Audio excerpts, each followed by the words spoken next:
Ezequiel, no capítulo 24, revela da seguinte forma: veio a mim essa palavra do Senhor: filho do homem, com um único golpe estou para tirar de você o prazer dos seus olhos. Contudo, não lamente nem chore, nem derrame nenhuma lágrima. Não permita que ninguém ouça o seu gemer. Não pranteie pelos mortos. Mantenha apertado o seu turbante e as sandálias nos seus pés. Não cubra o rosto, nem coma a comida costumeira dos pranteadores. Assim falei de manhã ao povo, e à tarde minha mulher morreu. Aqui Deus estava dizendo para Ezequiel que levaria a mulher dele, que mataria a mulher dele, a alegria dos seus olhos. Estou para tirar de você o prazer dos seus olhos. E quando Deus fala isso para Ezequiel, Deus ainda dá um comando para ele: olha, Ezequiel, você não vai chorar, você não vai ficar de luto como os outros ficariam. Em outras palavras, Deus estava dizendo: eu tenho o controle e eu sei o que eu estou fazendo, então você não precisa se entristecer. Imagine se hoje Deus dissesse para você que levaria a pessoa que você mais ama, a sua esposa ou seu filho, e ainda dissesse para você: olha, e você não vai chorar pela perda, você não vai chorar. Por quê? Porque eu sei o que eu estou fazendo, eu estou no controle. Em outro momento, em Lucas, nós podemos ler a história de outro homem também que se encontrou com esse caráter de Deus e que pareceu também uma atitude de certa forma insensível da parte de Jesus. Imagine você, lá em Lucas 9 está dizendo que um homem se aproximou de Jesus e Jesus disse a ele assim: siga-me. Lucas 9, versículo 59. Mas o homem respondeu: Senhor, deixa-me ir primeiro sepultar meu pai. Jesus lhe disse: deixe que os mortos sepultem os seus próprios mortos. Porém, vá e proclame você o reino de Deus. Jesus estava dizendo para aquele homem, sabe o que? Não vá sepultar o seu pai não. Vá pregar o evangelho, vá proclamar o reino de Deus, porque ele já morreu mesmo. Alguém poderia dizer: Senhor, mas é o pai do cara, é o pai daquele homem que morreu. E Jesus estava dizendo para ele: não se preocupe com isso. Não se lamente, não vai chorar, não vai sepultar ele não. Vá se preocupar, porque o meu reino é mais importante. O apóstolo Paulo, entendendo muito bem a respeito do que é realmente a morte e do controle de Deus sobre a morte, ele nos ensina como nós devemos agir diante daqueles que morreram. Diante desse sentimento de perda, diante desse sentimento de entender que alguém morreu, alguém que você ama, alguém que é precioso para você. E lá na carta que ele escreveu aos Tessalonicenses, na primeira carta, no capítulo 4, a partir do versículo 13, o apóstolo Paulo diz assim: irmãos, não queremos que vocês sejam ignorantes quanto aos que dormem, para que não se entristeça como os outros que não têm esperança. Olha só o que ele está dizendo aqui. Em relação àqueles que morreram, eu não quero que vocês se entristeçam como aqueles que não têm esperança. Porque na verdade, como eu falei no primeiro momento aqui, que o primeiro motivo pelo qual as pessoas temem a morte é por elas não terem a certeza, a esperança do que vai acontecer depois que elas morrerem. O apóstolo Paulo está dizendo aqui: olha, não seja como aquelas pessoas que estão chorando por não saberem o que aconteceu, porque nós sabemos o que acontece com aqueles que morrem em Cristo. E ele continua dizendo assim: se cremos que Jesus morreu e ressurgiu, cremos também que Deus trará mediante Jesus e com ele aqueles que nele dormiram. Dizemos a vocês pela palavra do Senhor que nós, os que estivermos vivos, os que ficarmos até a vinda do Senhor, certamente não precederemos os que dormem.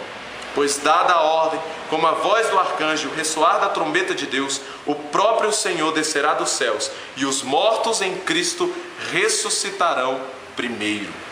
Aqui o apóstolo Paulo está mostrando para mim e para você como nós devemos lidar com esse sentimento da perda, com esse sentimento que é tão egoísta, porque aquela pessoa que morreu em Cristo, ela vai desfrutar de algo muito melhor do que a vida aqui. E nós muitas vezes estamos nos preocupando com nós mesmos, porque perdemos aquela pessoa e temos essa atitude egoísta de não querermos então permitir, de não queremos perder essa pessoa. E diante desse sentimento, o apóstolo Paulo nos dá esse conselho, que nós precisamos entender aquilo que Deus tem para as nossas vidas, que nós precisamos entender que nós temos uma esperança. Nós sabemos para onde nós vamos. Se você morrer em Cristo Jesus, você sabe que você tem a vida eterna. E você não deve temer a morte. O momento da morte deverá ser para você um momento de alegria. Deverá ser para aqueles que estão ao seu redor um momento de alegria. Porque você estará se encontrando com o Senhor, com o nosso Deus, com o nosso Salvador. E esse então não será mais um momento de tristeza. Completei a minha carreira, combati um bom combate, guardei a minha fé, fiz o que Deus me chamou a fazer. E agora eu estou pronto para assumir o cargo que Ele tem para mim na eternidade. Este, com certeza, não será um momento para as pessoas se entristecerem e chorarem, mas para se alegrarem, de saber que eu fiz aquilo que Deus queria que eu fizesse. Eu completei a minha carreira.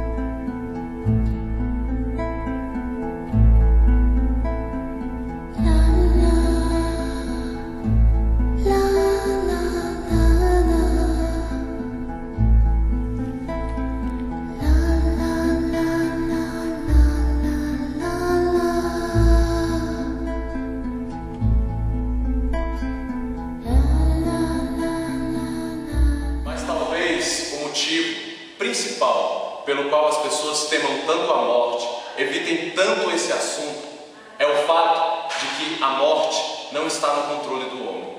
A morte está no controle de Deus. A morte é um assunto que não é do meu controle, não é do meu domínio, não é do domínio humano. É talvez uma das únicas coisas que o homem não pode controlar.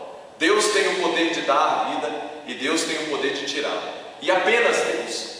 O homem, por mais dinheiro que ele tenha, por mais sabedoria, por mais conhecimento, por mais força que ele tem, ele não pode controlar. Em um momento, a morte virá para todas as pessoas.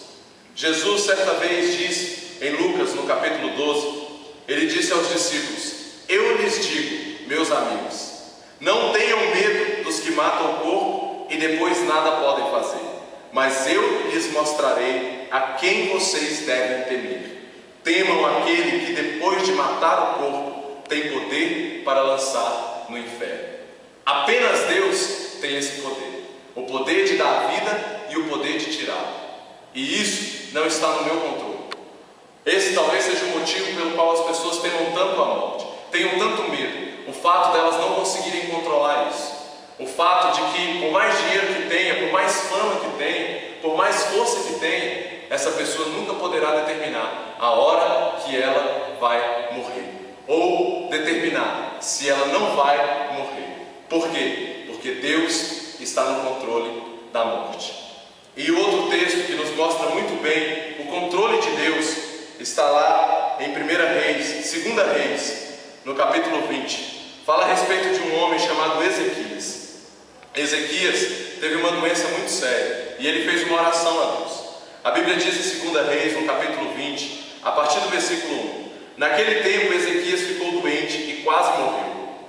O profeta Isaías, filho de Amós, foi visitá-lo e lhe disse: assim diz o Senhor, ponha em ordem a sua casa, pois você vai morrer e não se recuperará.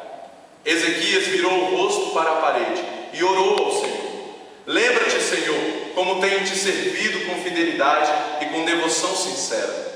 Tenho feito o que tu aprovas. E Ezequias chorou amargamente. Antes de Isaías deixar o pátio intermediário, a palavra do Senhor veio a ele: volte e diga a Ezequias, líder do meu povo: assim diz o Senhor, Deus de Davi, seu predecessor: ouvi sua oração e vi suas lágrimas. Eu o curarei. Daqui a 3 dias você subirá ao templo do Senhor. Acrescentarei 15 anos à sua vida e livrarei você e esta cidade das mãos do rei da Síria. Defenderei esta cidade por causa de mim mesmo